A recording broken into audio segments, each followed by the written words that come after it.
suppose since Christmas now, just been slabbing the whole house really. So the whole house now is insulated. All the ceilings and the walls, all insulated now, which is a great boost. There was stone walls there, and while they look nice, they're not ideal in other ways, you know, to keep the heat in. So we did keep, you know, we have that stone wall there behind me left exposed, and there's stone wall there in the bedroom left exposed. It's also important to insulate the walls, and it's just cleaner as well. It's nice to get some paint on the walls.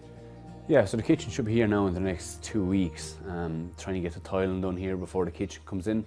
So it's a real dark blue. It'll go well with the kind of whitewash tiles, so it'll be a really bright floor in the dark kitchen then. So originally it was just, the boss in the work there was getting rid of his kitchen. He was going to just give it to me for €200 or €300, like, you know, if I went down and took it apart and brought it back up, and yeah, I ended up spending over £2,000 in the kitchen now, but look, I think it's worth it, you know, but I've been saying that for a lot of things, like, you know, the kitchen is such an important part of the house, but then you could say that about a lot of things as well, you know. I could say, oh, they sit in the living room was such an important part of the bedroom or the bathroom, so whatever, like. So we're on the 11th of April now. It was supposed to be done last August, so I clearly seriously underestimated the amount of time it was going to take. When I went back to work then, or started work, it was mainly just the weekends, so that's kind of what I've been at for the last 6 months, more, 9 months even, that Saturday and Sundays. That's why it's after taking this long, or why things have slowed down. So we're at I'm thinking the start of June it'll be done, you know, so that's another 6-7 weeks away. But I feel like I've been saying, you know, another 2 months for the last 6 months. Once the painting starts, we'll fly it. Yeah, so we're in the upstairs bedroom here. Just painting the ceiling now.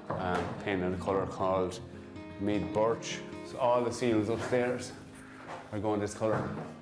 And then we're going with denim drift on the walls. Really starts to look like a house then, like. It's a big step in the right direction now.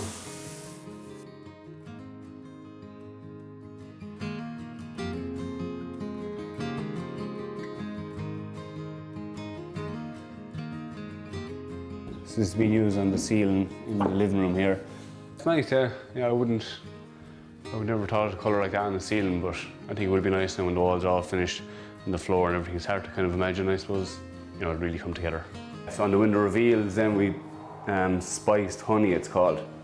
So it's kind of a goldy colour, which is lovely as well. I wasn't too sure about when I opened the can, but when it was applied and it goes with the typography, I think it looks very well. Yeah, I think it's nice. I think the two colours go very well, like the brave ground and the typography.